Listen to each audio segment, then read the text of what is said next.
সেই সকালবেলা বিশাখা আর বোটলাকে মাঠে বেঁধে দিয়ে এসেছিলাম, তারপর দেখতেই যাওয়া হয়নি। তো মা বলছিল একটুখানি গিয়ে ওদের দেখে আসতে, তো সেই জন্য আমি যাচ্ছিলাম মাঠের দিকে। এই যে আমাদের বোটলা ম্যাডাম, বোটলা মহাশয়া, কারণ উনি কি করেছে জানো, উনি না এমন টান দিয়েছে দড়িটা একদম গলার থেকে খুলে গেছে। দেখো মুখের সামনে কোনো দড়িই নেই। এমনি শান্তশিষ্ট, কারো কোনো ক্ষতি করেনি, কিন্তু ওই যে দড়ি খুলে ফেলেছে। টাইম হলে একা একা ঠিক বাড়ি চলে যাবে, নিয়ে আসতেও যেতে লাগবে না। এত ভালো আমাদের বোটলা। আর এই যে দেখো, এটা হচ্ছে আমাদের তিল ক্ষেত, তিল ক্ষেতের পাশেই আমাদের গরুটা বেঁধেছিল, তাও একটুও ক্ষতি করেনি। আমাদের তিলটাও এদিকে পেকে এসছে, তো আমাদের তিলটা এর মধ্যে কিন্তু কাটবে। আমি কাটার ভিডিওটাও তোমাদের সাথে শেয়ার করব। দেখো ভেতরটা একদম পুরো কালো কুচকুচো হয়ে গেছে। তিল কিন্তু আসলে এরকম হলেই ভালো। অনেকে আছে দেখবে লাল লাল তিল, লাল লাল তিলও হয় আবার কালো তিলও হয়, কিন্তু বাণিজ্যিকভাবে কালো তিলটা একটু বেশি ভালো। আর আমাদের এবার কালো তিল চাষ করেছে। আমি কালকে তোমাদের সাথে এই ভিডিওটা শেয়ার করব, ঠিক আছে? তো তারপরে আমাদের বোটলা বিশাখাকে দেখা হয়ে গেছে, এখন আমি যাচ্ছিলাম বাড়ির দিকে। আর তারপরে আমার আবার পড়াতেও যেতে হতো, সেই জন্য লেট হয়ে যেত। তা আমি চলে যাচ্ছিলাম পড়াতে।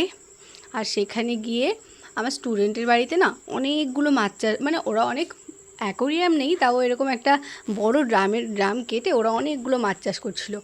মানে মাছ শখের জন্য বড় করছিল। শখের জন্য তো অনেকেই মাছ রাখে বাড়িতে, না হলেও কিন্তু এখানে প্রায় 3,000 টাকার মাছ আছে। এই গুড়ি গুড়ি মাছগুলোর দাম যেন কত বাবা, 10-20 টাকা করে পিস এক একটা। আমার কাছে তো থাকতোই না। ওরা অনেক কেয়ার করে রেখেছে বলে সেই জন্যই আছে। আর এই মাছগুলোতে আমি হাত দিয়েছি, কি সুন্দর ওরা সুড়সুড়ি দিচ্ছিল আমার হাতে। আমার তো মনেই হচ্ছিল না আমি হাত উঠাই। নিচ থেকে নিচ থেকে ওরা আস্তে আস্তে আস্তে আস্তে যে যেমন মাসাজ করে না, সেরকম করছিল, কত ভাল লাগছিল। অনেক রকমের মাছ আছে এখানে। এর মধ্যে নাকি হাঙরও আছে, ছোট সাইজের হাঙর, যেগুলো কিনা মাছের ময়লা খায়, মাছ খায় না। ওগুলো দেখাচ্ছি তোমাদের সাথে, দাঁড়াও। আমি যেহেতু রাত্রিবেলা পড়াতে এসেছিলাম, তো সেই জন্য লাইটে অতটা বোঝা যাচ্ছে না।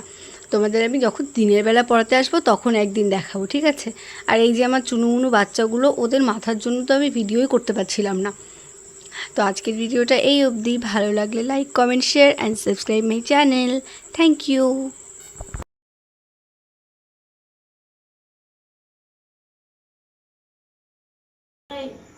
তুমি এরকম করলে কই মাছ ভাই দাও না ভাই, হাত কামড় দেবে ভাই। শিঙি মাছ আছে এর মধ্যে।